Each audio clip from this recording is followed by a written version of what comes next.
আসসালামু আলাইকুম ওয়া রাহমাতুল্লাহি ওয়া বারাকাতুহু। আগের ভিডিওতে অধ্যায় 10 পর্যন্ত তোমাদের সাজেশন দেওয়া হয়েছে। অধ্যায় 10 পর্যন্ত। এখন আমরা 11 অধ্যায় থেকে একটু দেখতেছি। 11 অধ্যায়ের অঙ্ক, এই অধ্যায় থেকে 11 অধ্যায়ের অঙ্ক খুবই ইম্পর্টেন্ট। এখান থেকে একটা অঙ্ক পরীক্ষা থাকার সম্ভাবনা খুবই বেশি। আমরা এই অধ্যায়কে আমরা 98% ইম্পর্টেন্ট হিসেবে ধরতে পারি। ঠিক আছে, 98% সম্ভাবনা এই অধ্যায়ের অঙ্ক। সেটা হচ্ছে ভোল্টেজ দিয়ে আসতে পারে, যে পজিটিভ, নেগেটিভ এবং জিরো সিকোয়েন্সের ভোল্টেজগুলো নির্ণয় করো, অথবা পজিটিভ, নেগেটিভ, জিরো সিকোয়েন্সের কারেন্ট নির্ণয় করো। এই দুই ধরনের অঙ্ক এখানে আছে।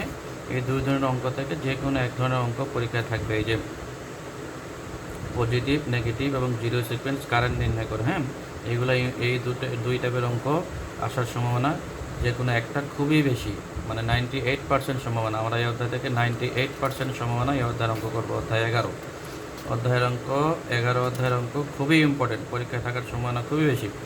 আর এখান থেকে রচনামূলক 1 নাম্বারটা, যে একটু ভালো ছাত্র বেশি, সে রচনামূলক 1 নাম্বারটা একটু করবে। এটাও খুবই ইম্পর্টেন্ট প্রশ্ন। হ্যাঁ, অধ্যায় 11। এরপরে অধ্যায় 12 থেকে আমরা রচনামূলক স্কিপ করতে পারি। এখান থেকে শুধু অতি সংক্ষিপ্ত সংক্ষিপ্ত যেগুলো সালে আসছে সেগুলো একটু ভালো করে করব। অধ্যায় 12 এখান থেকে অতি সংক্ষিপ্ত ভালো করে পড়বো, রচনামূলক স্কিপ করতে পারি। হ্যাঁ, অধ্যায় 13 এখানেও অতি সংক্ষিপ্ত ভালো করে করব। অধ্যায় 13 রচনামূলক আমরা স্কিপ করতে পারি। আর যদি কেউ পড়তে চাও এখান থেকে রচনামূলক, এই 1 নম্বরটা এটা সংক্ষিপ্তের জন্য পড়বা। ঠিক আছে। অধ্যায় 14 সেম। অধ্যায় 14 থেকে আমরা রচনামূলকের জন্য স্কিপ করতে পারি, শুধু অতি সংক্ষিপ্ত ভালো করে পড়ব। এই